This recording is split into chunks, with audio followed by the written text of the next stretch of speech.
సార్వత్రిక ఎన్నికల ఓట్ల లెక్కింపునకు సమయం దగ్గర పడుతుండటంతో అధికారులు కట్టుదిట్టమైన ఏర్పాట్లు చేస్తున్నారు.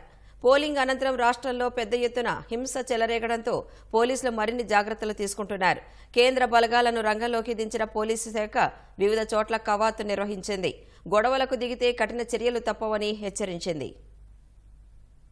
పల్నాడు జిల్లాలో పోలింగ్ అనంతరం హింస చెలరేగడంతో కౌంటింగ్ కు కట్టుదిట్టమైన ఏర్పాట్లు చేశారు. లా అండ్ ఆర్డర్ కు విఘాతం కలిగిస్తే కఠిన చర్యలు తప్పవని వార్నింగ్ ఇచ్చిన పల్నాడు ఎస్పీ మల్లికా గార్గ్ పిడుగురాళ్ల, దాచేపల్లి పట్టణాల్లో కేంద్ర బలగాలతో కలిసి కవాతు నిర్వహించారు. ఇవాళ్టి నుంచి 5 వరకు జిల్లా వ్యాప్తంగా 144 సెక్షన్ అమల్లో ఉంటుందని తెలిపారు. హింసను ప్రేరేపిస్తే పీడీ యాక్ట్ పెడతామని హెచ్చరించారు. ఏలూరు జిల్లాలో ఓట్ల లెక్కింపు సజావుగా నిర్వహించేందుకు అధికారులు అన్ని ఏర్పాట్లు చేశారు.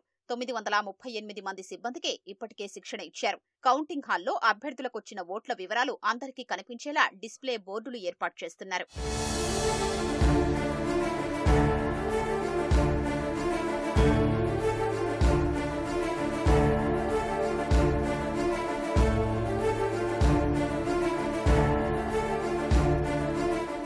ఓట్ల లెక్కింపు రోజు ఎలాంటి అవాంఛనీయ ఘటనలు చోటు చేసుకోకుండా రాయలసీమ జిల్లాలో కట్టుదిట్టమైన భద్రతా ఏర్పాట్లు చేశారు. అదనపు బలగాలతో నిఘా ఏర్పాటు చేసినట్లు అనంతపురం ఎస్పీ గౌతమి శాలి తెలిపారు.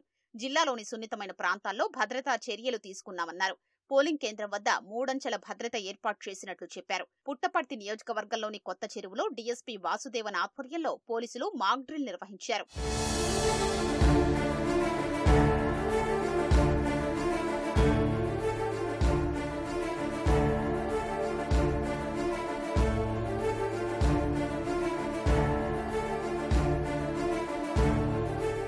తిరుమలకొచ్చే భక్తులకు ఎలాంటి ఇబ్బంది లేకుండా కౌంటింగ్ రోజు తిరుపతిలో భద్రతా ఏర్పాట్లు చేసినట్లు ఎస్పీ హర్షవర్ధన్ రాజు తెలిపారు.